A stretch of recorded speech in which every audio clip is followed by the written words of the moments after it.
Od mlijeka koje sam ostavila jučer, danas imam jogurt pa sam ga promišala i pretočila u bocu. Mlijeko za sir se ukiselilo pa sam izrezala kocke i stavila u pećnicu na 100 stupnjeva dok se sirutka ne odvoji.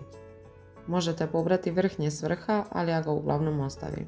U cedilo stavim vlažnu krpu, izlijem gruši sirutku i ostavim da se cijedi. Da ne dan gubim, zamislila sam kruh. Lagano sam ugrijala sirutku, vodu i maslac, a u drugoj posudi sam pomiješala glatko integralno i kukuruzno brašno, po 1 žličicu soli, kvasca i šećera. Tijesto sam prekrila krpom i ostavila da se diže. Evo kako izgleda sir kad se sirutka skroz ocijedi. Ne sviđa mi se baš okus sirutke, pa je uglavnom koristim umjesto mlijeka u pripremi kruha i peciva, tako da sam višak stavila u posude i zamrzla. U sir za burek dodajem 2 žličice soli i par žlica vrhnja da smjesa bude maziva. Ne volim kad su u bureku grude sira. Ako koristite kupovni sir, dovoljna vam je 1 žličica soli. U drugoj posudi pomiješam 100 ml ulja i pola litre mineralne. Ovo je burek od domaćeg sira i kupovnih kora. Kore sam kupila u mini mljekari Veronika jer podržavamo hrvatske proizvođače. Burek slažem tako da prvu koru samo premažem uljem i mineralnom, stavim drugu, isto samo premažem uljem i mineralnom i tek na treću stavljam sir i sve zajedno preklapam. Na svaku sljedeću koru stavljam sir, preklapam i premažem uljem i mineralnom.